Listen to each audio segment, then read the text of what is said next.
O canal Dois Toques destaca: Bahia não sai do 0 a 0 contra o Fluminense. Esculhambação no Barradão. E mais, PC Oliveira explica os lances no Sport TV. Vampeta na Jovem Pan chama a arbitragem de desastrosa. Esses são os rolês do vídeo de hoje. Solta a vinheta.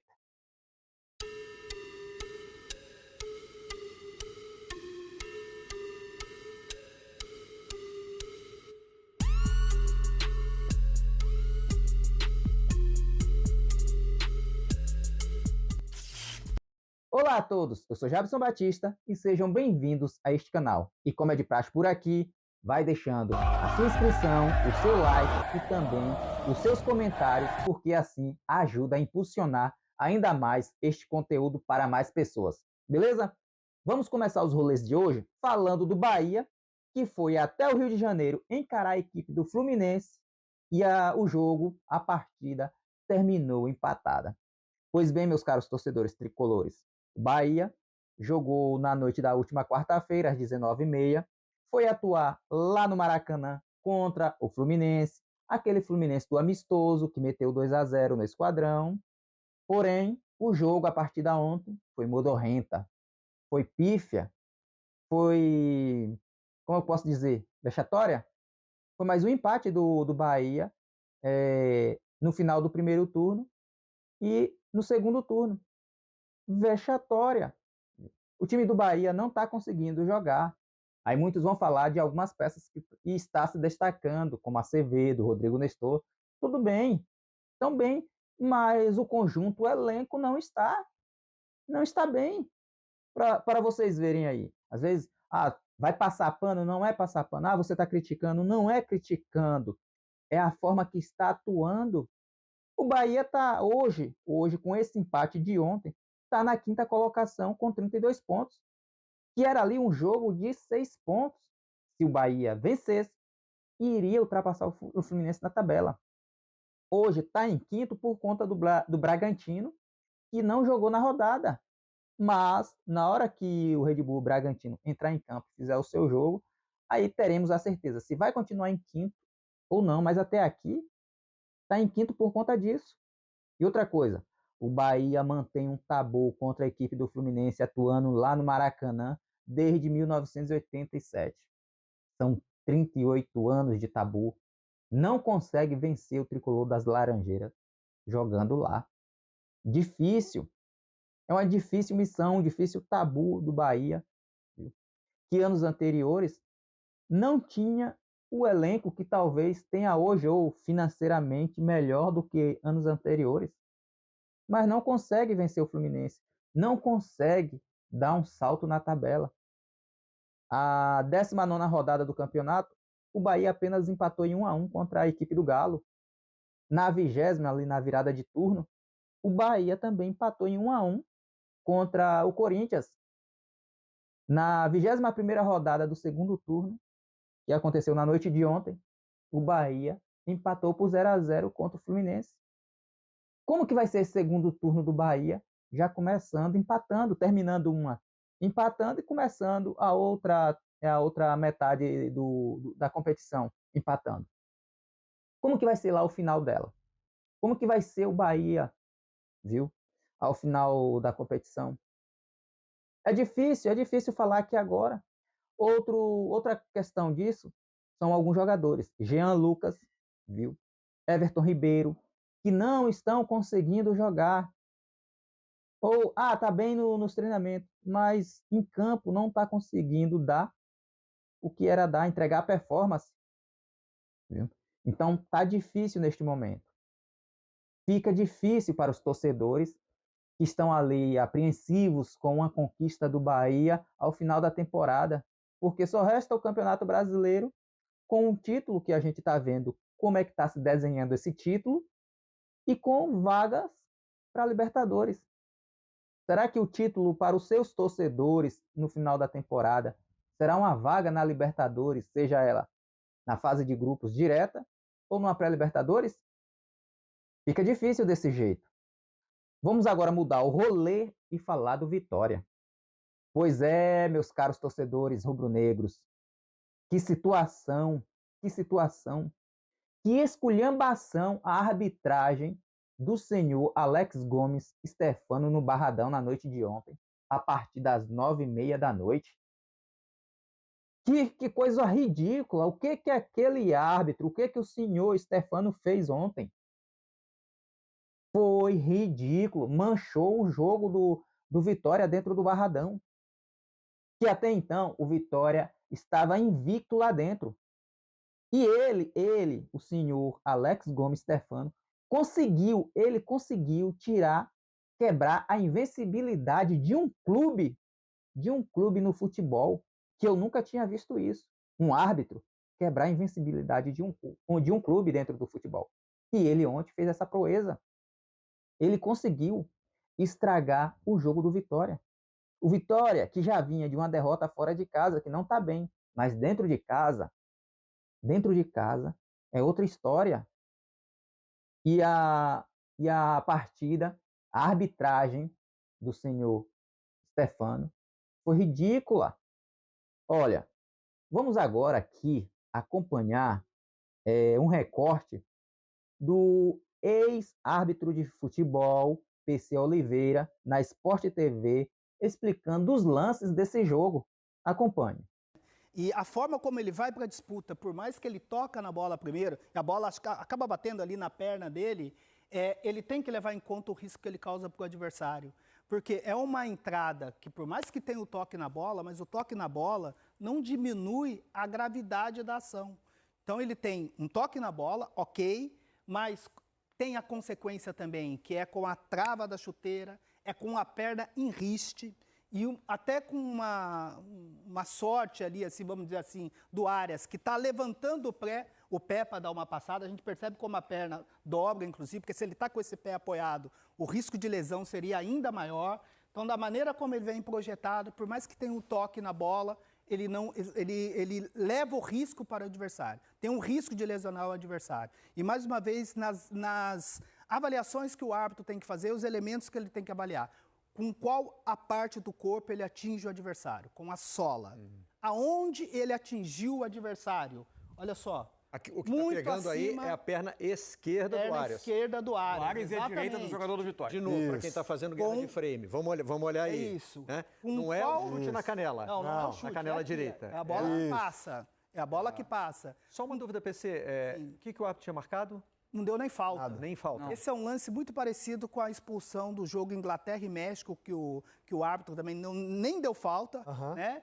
O árbitro iraniano nem deu falta, o Fagani. Cansar, né? E aí o VAR chama para poder expulsar exatamente um lance lá na esquerda. Mas olha só, com qual parte do corpo ele atinge o adversário? Com a sola. Aonde ele atingiu o adversário? Acima, muito acima do tornozelo. E qual a intensidade que ele tem para disputa? É uma intensidade alta, porque ele se projeta para poder tirar a bola. Eu te pedi para comparar com sola, então a gente tem um exemplo perfeito, porque você está fazendo a mesma sequência de perguntas que você fez para a cotovelada. É isso, e essas perguntas são materiais de estudo que o árbitro leva na hora de tomar a sua decisão. Ela não está no texto da regra, mas essa é a base da orientação que os árbitros estudam e de orientação que ele recebe dos instrutores, que são instruções da FIFA. São as avaliações, os elementos que ele deve avaliar na hora de tomar a decisão. Ou seja, o árbitro expulsou o Kaká da mesma maneira que deveria ter expulsado o Maurício. Da mesma maneira. Exatamente, e aí, com a mesma sequência de perguntas. E aí a gente entra na questão do critério, que a gente apoia a não muita interferência do VAR, mas muitas vezes o VAR fica amarrado também, porque eu fico imaginando a cabeça do VAR na hora de analisar e chamar para essa expulsão do Kaká. Porque minutos antes de uma jogada, no meu ponto de vista, e no ponto de vista da regra também, né, uma ação forte do Maurício, que atinge o rosto, que tem sangramento, ele não chama. Lembrando da instrução que ele está recebendo de não interferir. E aí, na sequência, ele permite isso. Qual a mensagem que o árbitro está passando para o jogo e para os jogadores? Gente, está permitido ter uma ação com o braço no rosto do adversário, está permitido entrar com a sola da chuteira, e se ele não tiver um freio para tomar a decisão, aí ele perdeu o jogo completamente. E, por infelicidade, foi exatamente com o Kaká, que tinha recebido a cotovelada. E o roteiro. E a partir daí você tem um clima, como disse o presidente do Vitória, os jogadores assim, se descontrolaram. Natural. Na sequência você tem um gesto do Luan Cândido, Mas que aí... esse último aí, vamos Não tem nem Essa não tem discussão, né? é. Não tem discussão. Não tem nem discussão, porque aí é um gesto ali extremamente ofensivo, insultante, e o VAR com base Corre na risco de imagem. pegar um gancho grande, porque depois sai aplaudindo, né? É isso, porque você Exato. tem um gesto que é ofensivo e insultante, e aí o VAR, analisando a imagem, ele tem que chamar para poder tomar decisão. Mas, para mim, o erro está lá na origem, e a partir do momento que ele não toma a decisão contra o Maurício, ele perdeu completamente o controle do jogo. Olha aí, o PC de Oliveira, ex-árbitro, que apitava partidas, viu, antes de sua aposentadoria, sofreu com muitas críticas dentro de campo e fora dela, por conta de quê? Em certos jogos, de certo time paulista, ele sempre apitava e o time sempre saía com nuances de favorecimento. Hoje ele, que não apita mais dentro de campo, mas sim fora de campo, para uma emissora da Rede Globo, da sua análise, do seu ponto de vista, do que seria nesses lances aí. É inadmissível, é inacreditável como que muda o raciocínio, né? Os critérios, sendo que tem a regra, mas nem a própria regra está conseguindo se entender neste momento. Está difícil. E o PC de Oliveira, categoricamente, fala desta forma, analisa desta forma, vê desta forma. Quer dizer, que aquela cotovelada do Maurício no Kaká não era para uma expulsão, não era para um amarelo.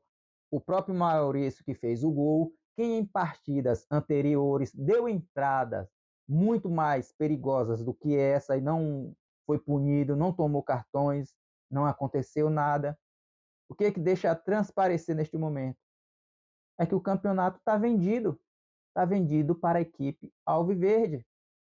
Equipe esta que é rival da equipe para quais todos os jogos que o senhor PC Oliveira apitava tinham certas nuances de favorecimento para a equipe. Então é inacreditável. O Vitória, que aí no primeiro tempo teve 2 jogadores expulsos. O Kaká sofreu aquela agressão. No lance seguinte, tirou uma bola em um carrinho lateral, tocou primeiramente na bola para depois atingir o jogador. Ele viu como um ato agressivo, viu? A sua análise é essa, e aí achou de acordo que o árbitro acertou no lance da expulsão de Kaká. Luan Cândido, vendo a ação, entrou com a reação, fazendo aquele gestinho de mão. O VAR chamou o senhor Alex Gomes Stefano para analisar, para olhar o VAR, para ver tudo ali, as imagens, para ver o que o Luan Cândido tinha feito e acabou expulsando mais um defensor. O Vitória ficou com 2 homens a menos ainda no primeiro tempo. O Palmeiras, me desculpe, se aproveitou da situação, com o mesmo Maurício abriu o placar e aí se desenhou essa goleada, se desenhou essa esculhambação dentro do Barradão, porque essa partida foi uma esculhambação, viu? O Vitória que está precisando reagir dentro do Campeonato Brasileiro, sair daquela parte incômoda da tabela, após um revés desse, fica ali, né, com um turbilhão na cabeça, e os jogadores ficam ali apreensivos por conta disso. Mas vamos ver aqui também o que disse o ex-jogador e hoje comentarista na Jovem Pan Esportes, Vampeta. Acompanhe. Pedro, eu fiz o jogo do Flamengo com o Inter, né, Inter e Flamengo. Aí depois estava acompanhando por imagem e escutando, lógico, Nilson César com o Passicani, né? Estragou o jogo total. Eu vou te falar, todo mundo vai falar assim, o Vampeta começou no Vitória e vai defender. Não, eu quando sento aqui, eu venho analisar o que eu vejo no jogo. Não posso ter o discernimento do que é o que não é. Primeiro, o VAR. O VAR é incompetente. Eu acho que o Maurício também não tinha que ser expulso, concordo com o Mauro. O VAR é incompetente. No mínimo, se fosse dar, não daria nem o cartão amarelo pro Kaká. Lucas Arcanjo, o zagueiro. O Luan Cândido. Luan Cândido. Sabe como tá? Tudo hoje é filmado, irmão. Tudo hoje é filmado. Os caras jogam todo dia, são profissionais, fazem seus deveres de casa, tem suas famílias, tudo, mas tem que saber um pouco da regra, saber o que acontece. Faz o gesto e aquilo ali hoje é tudo filmado. Não sei se eles viram em Copa do Mundo, até a simulação lá do jogo da Suíça contra o Marrocos, né? Não sei se o Marrocos, né, que o jogador... Não, Suíça e Argentina. Argentina. Do embolou, o lance do embolou. Quer dizer assim, hoje é tudo filmado, o gesto, tudo. E isso aí também, concordo, isso leva a uma reação pela expulsão do Kaká. Esse hábito, eu normalmente vou chegar aqui no programa, né, nos programas que a gente vai aqui no Bate Pronto, no Canelada, programa que tem aqui na casa, eu acho que os atletas e a comissão técnica, os treinadores não ajudam muito a arbitragem, né? Sempre tumultuando tudo, mas tem cada um árbitro também que pede, né, cara? Esse hábito aí, todo jogo que ele tá tem uma confusão. Eu lembro do jogo Bahia e Santos, na temporada passada do Campeonato Brasileiro, o que esse cara fez de lambança na Vila Belmiro, e aí vai ficando marcado. Estragou o jogo, o Vitória era o melhor mandante da Série A, tomou 4-0. Você perde 2 jogadores com 4 minutos, né? O Cândido fez o gesto lá, tudo bem, uma reação lá levou, mas tinha que ser um pouco inteligente. Já perdeu um zagueiro, e aí fez o gesto e foi junto. Eu achei que... tudo bem, o Vitória poderia ter ficado com 11, perdido o jogo? Poderia, a gente não sabe. O Palmeiras começa melhor o jogo. Depois o Vitória equilibra. O Palmeiras é melhor, mas a melhor chance de gol é do Vitória. Sim. E aí, quando vai logo os dois, aí já foi, né? Se já pegar o Palmeiras com 11 já é complicado, com 2 a menos, só foi essa goleada no Barradão, onde o Vitória não tinha perdido de ninguém. Bem, olha só as análises do ex-jogador Vampeta em relação à do árbitro. Vamos lá, vamos ver isso aí categoricamente, viu? Porque todos dizem, Vampeta é torcedor do Vitória. Eu mesmo não vejo o Vampeta como torcedor do Vitória. Eu vejo ele mais torcedor do Corinthians do que do Vitória. Porque a todo momento eu vejo o nome Corinthians na boca dele, Corinthians na boca dele, Corinthians em todas as ações que ele faz. Beleza, mas o nome Vitória na boca do Vampeta eu não vejo assim com frequência. No lance desse aí, agora que eu tô vendo, e ele não fala assim apaixonadamente nesses lances que do Vitória. Olha o que ele fala, que a arbitragem foi pífia, foi desastrosa, viu? Então, nesse momento, a Federação, né, de Futebol Brasileira, a CBF, no caso, que está sendo conivente com essa questão de arbitragem, está sendo conivente, porque se trouxe o VAR para ajudar o árbitro dentro de campo e o VAR está atrapalhando, está ajudando em lances como esse a prejudicar certas equipes e a favorecer outras. Então fica dessa forma. Ao perfil do Vitória, vai lá, né, no jogo, na hora do gol do Maurício, solta essa notinha aqui, ó, dá essa cutucada, viu? Sem se falar nas enormes enxurradas ali que os torcedores soltaram sobre essa partida. Falaram um montão. Após o jogo, o presidente do Vitória foi até a coletiva de imprensa, não deixou o jogador, não deixou o treinador Jair Ventura ir lá se expor. Ele mesmo fez isso, criticou e muito a arbitragem, no ponto de vista dele, e aí não deixou barato nessa situação. Vai entrar com uma nota aí na CBF, representando a sua equipe, né, pedindo esclarecimentos. O que vai acontecer com esse árbitro nos próximos dias, para as próximas partidas? Um gancho de 2 jogos, 3 jogos? É o que eu acredito que vai acontecer ou nem pode acontecer. Já do outro lado, do Palmeiras, o Abel Ferreira, com a sua velha e boa arrogância, o egoísmo, foi duro quando foi perguntado ali, o jornalista fez a pergunta sobre o critério ali do lance. Ele foi duro, assim, mas ele está defendendo o dele, né? Mas se ele fosse outro, não, vamos aí, vamos chegar junto, tá precisando mudar, porque hoje foi o meu, amanhã é o do outro. Então a gente precisa ser coerente. Nas falas dele, a gente precisa ser coerente, 50% vai para um lado, 50% para outro. Não, não é assim não, senhor Abel. Não é assim mesmo, 50% para um lado e 50% para o outro. Não, não, não, não. Não, senhor. Os lances foram claros. Estão aí, tem as imagens. Você está brigando contra elas, contra os fatos. Então, neste momento, você só defende o seu. Meu caro torcedor rubro-negro, a situação foi um vexame, foi uma esculhambação dentro do Barradão na noite da última quarta-feira. A vocês, eu peço que deixem os seus comentários e não se esqueçam de se inscrever e deixar o like de vocês. Beleza?